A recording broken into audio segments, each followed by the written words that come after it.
Spiderman পাতা বাহার, আমি ভাবলাম যে গোল গোল পাতা বাহার ওইটা ভালো লাগে। ঠিক কেমন এটা যেন হলুদ পাতা না পাতাগুলো দেখো এটাকে বাইরে বৃষ্টি হচ্ছে, এটা মেরুন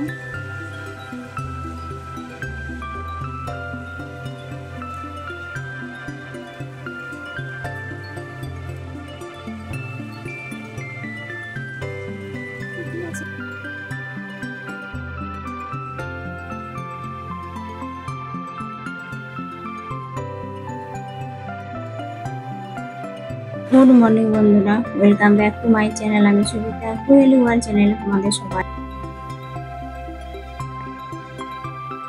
আশা করছি যে যেখান থেকে আমার ব্লগটা দেখছো সবাই ভালো আছো, সুস্থ আছো, আমরাও বেশ ভালো আছি। বৃহস্পতিবার আর এখন বেজেছে সকাল 8টা। তো বৃহস্পতিবার মানে মা লক্ষ্মী পুজো, তো দিয়ে আজকে ব্লগটা শুরু করছি। তো প্লিজ তোমরা ভিডিওটা দেখতে থাকো, নতুন বন্ধু লাইক করো, পুরো ভিডিওটা দেখো, স্কিপ না করে। যদি ভালো লাগে তাহলে সাবস্ক্রাইব করে পাশে থাকো। দেখো মা লক্ষ্মীকে চান টান করিয়ে দিয়েছি।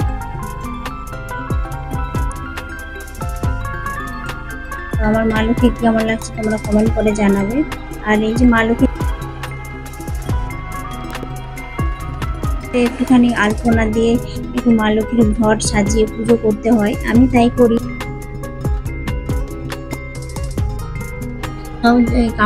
আসনগুলো তুলে পরিষ্কার করে নিয়ে আবার নতুন করে আসন করতে এবারে মা লক্ষ্মীকে সাজিয়ে নিয়েছি। এবারে আমি আলপনা এঁকে নিলাম, এবারে ঘরটা বসাবো।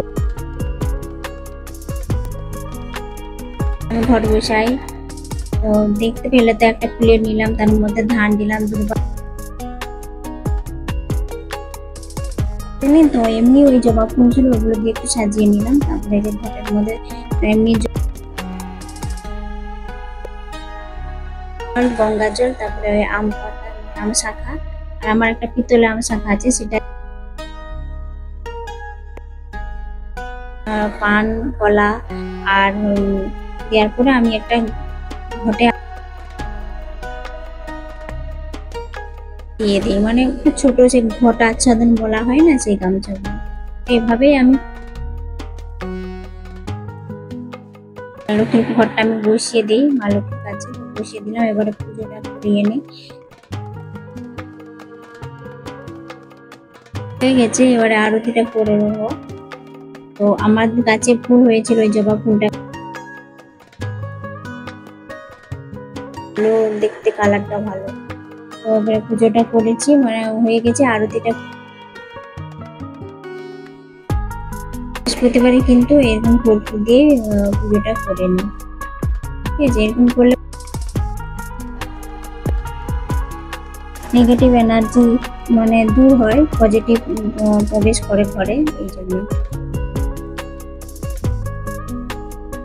আমরা নারী, হ্যাঁ বলো তো বন্ধুরা, আমরা তো নারী। তুমি যতই কেন না, তোমাকে খুন্তি তো নাড়তেই হবে, তাই না? আমরা যদি শিক্ষিত হই বা যাই হোক, আমরা যদি হয়, নারী জন্ম হয়েছে মানে তাকে রান্না করে খেতে হবে। নারীর হচ্ছে তার পরিচয়, রান্না করতে হবে সবার জন্য, তাদের সবাইকে পরিবেশন করতে,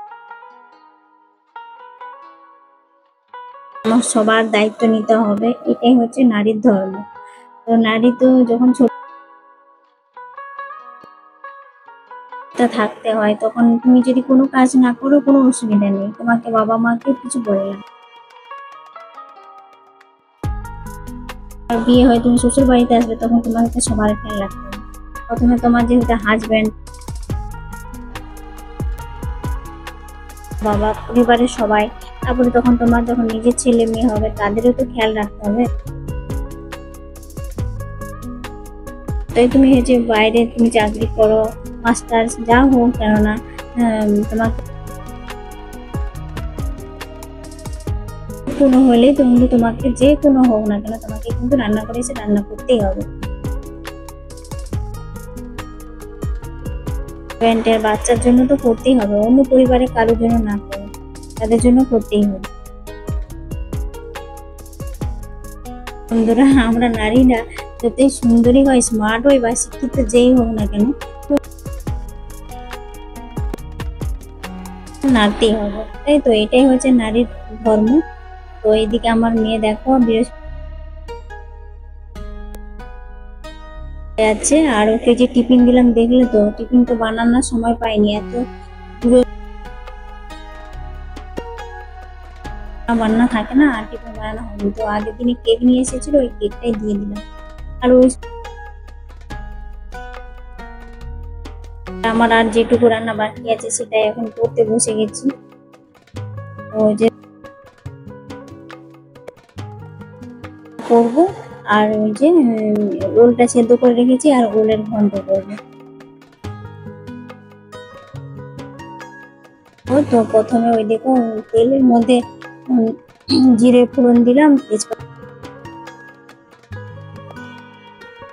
দিলাম, তারপরে সব যত গুঁড়ো মশলা ছিল আর আদা বাটা দিয়েছি, সব ভালো করে সেটাই হচ্ছে দিয়ে দিলাম। এভাবে আমি এখন তো পুরো 11টা মতো বেজে গেছে, ঠিক আছে। তো এখন খিদেও পেয়ে গেছে আমাকে, আমি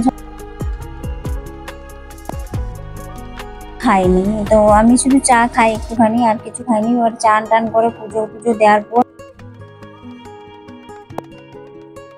আমি টিফিন খাই, মানে শান্তি মনে একটু মানে বসে খেতে পারি। তো এই যে এখন ঢেঁড়স ভাজা হয়েছিল, ওইটা নিলাম, আর দুধ চা আর রুটি। তার কারা কারা দুধ চায়ের সাথে রুটি খেতে পছন্দ করো সেটা কিন্তু প্লিজ আমাকে কমেন্ট করে জানাবে। আমার দুধের মানে চায়ের দুধ চায়ের সাথে রুটি খেতে, লাল চায়ের সঙ্গে আমার একটু কোনো ভালো লাগে না খেতে। এমনি লাল চা, তার উপর আবার তো আমি টিফিন খেয়েছিলাম, তখন আমার হাজবেন্ড ওই দেখো বাজার থেকে গাছ কটা এনে দিয়েছে। তো মেয়ের স্কুল জমা নেবে, তো একটা গাছ এনেছে স্পাইডার নাকি ওই গাছটা, আর ওই দুটো সেগুলোই এনে দিয়েছে। তো ওগুলো নিয়ে এসে আমি দেখলাম একটুখানি, তোমাদেরকেও দেখালাম। এই যে আমার প্রত্যেক দিনের ডেলি কাজ, মেয়ে স্কুল চলে যায়, বই খাতা ছড়িয়ে ছিটিয়ে থাকে সব। কিছু আমার বলার সেরকম কিছুই নাই বন্ধুরা। তো তোমরা, আমি একদিন সবাইকে পড়ে শোনাবো, কিন্তু আমার কমেন্টগুলো তো পড়ে সেরকম কোনো ব্লগ, তো যারা আমার লাইভে আসে তারাই কমেন্ট করে, পরে তারা ভিডিও যখন দেখে আমার কমেন্টগুলো সব কারা কারা কমেন্ট করেছে সেই নামগুলো লিখে তোমাদেরকে একদিন শোনাবো। তো আবার একটা বিশেষ জরুরি কথা বলছি বন্ধুরা, তোমরা কারো ভিডিওতে গেলে লাইভ, আমি তোমার পাশে আছি, আমি তোমাকে সাপোর্ট করলাম, আমাকে এই এরকম বললে কি বলতো, ইউটিউব জেনে যায়, তো তখন আমাদের ওই চ্যানেল থেকে সাবস্ক্রাইব কেটে খারাপ হয়, 12টা বেজে যায়। তো এরকম তোমরা করো না, তোমরা সুন্দর মিষ্টি কমেন্ট, ভালো হয়েছে, হ্যাঁ এইসব কমেন্ট গুলো করবে। তখন ও যদি তোমার ভালো লাগেনি করবে, সে যদি ইচ্ছে করে তোমাকে সাবস্ক্রাইব করে সেটা ঠিক আছে। আর বললাম তুমি আমার পাশে থেকো, আমার পরিবারের সদস্য হও, এগুলো বলা মানে তুমি কি পাচ্ছ, এরকম করলে কিন্তু সাবস্ক্রাইব কেটে নেই। আবার সাবস্ক্রাইব করার নিয়ম একটা আছে,